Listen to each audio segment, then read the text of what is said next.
ہرقل شاہ روم نے قریش کے قافلے میں ایک آدمی بلانے کو بھیجا، اور اس وقت یہ لوگ تجارت کے لیے ملک شام گئے ہوئے تھے، اور یہ وہ زمانہ تھا جب رسول اللہ صلی اللہ علیہ وسلم نے قریش اور ابو سفیان سے ایک وقتی عہد کیا ہوا تھا۔ جب ابو سفیان اور دوسرے لوگ ہرقل کے پاس ایلیا پہنچے جہاں ہرقل نے دربار طلب کیا تھا، اس کے گرد روم کے بڑے بڑے لوگ، علماء، وزراء و امراء بیٹھے ہوئے تھے۔ ہرقل نے ان کو اور اپنے ترجمان کو بلوایا، پھر ان سے پوچھا کہ تم میں سے کون شخص مدعی رسالت کا زیادہ قریبی عزیز ہے؟ ابو سفیان کہتے ہیں کہ میں بول اٹھا کہ میں اس کا سب سے زیادہ قریبی رشتہ دار ہوں۔ یہ سن کر ہرقل نے حکم دیا کہ اس ابو سفیان کو میرے قریب لا کر بٹھاؤ اور اس کے ساتھیوں کو اس کی پیٹھ کے پیچھے بٹھا دو۔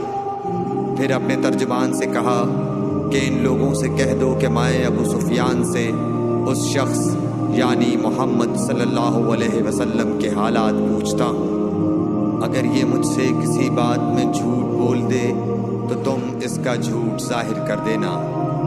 ابو سفیان کا قول ہے کہ خدا کی قسم، اگر مجھے یہ غیرت نہ آتی کہ یہ لوگ مجھ کو جھٹلائیں گے تو میں آپ صلی اللہ علیہ وسلم کی نسبت ضرور غلط گوئی سے کام لیتا۔ خیر، پہلی بات جو ہرقل نے مجھ سے پوچھی وہ یہ کہ اس شخص کا خاندان تم لوگوں میں کیسا ہے؟ میں نے کہا وہ تو بڑے اونچے عالی نسب والے ہیں۔ کہنے لگا اس سے پہلے بھی کسی نے تم لوگوں میں ایسی بات کہی تھی؟ میں نے کہا نہیں۔ کہنے لگا اچھا اس کے بڑوں میں کوئی بادشاہ ہوا ہے؟ میں نے کہا نہیں۔ پھر اس نے کہا بڑے لوگوں نے اس کی پیروی اختیار کی ہے یا کمزوروں نے؟ میں نے کہا نہیں، کمزوروں نے۔ پھر کہنے لگا اس کے تابعدار روز بڑھتے جاتے ہیں یا کوئی ساتھی پھر بھی جاتا ہے؟ میں نے کہا نہیں۔ کہنے لگا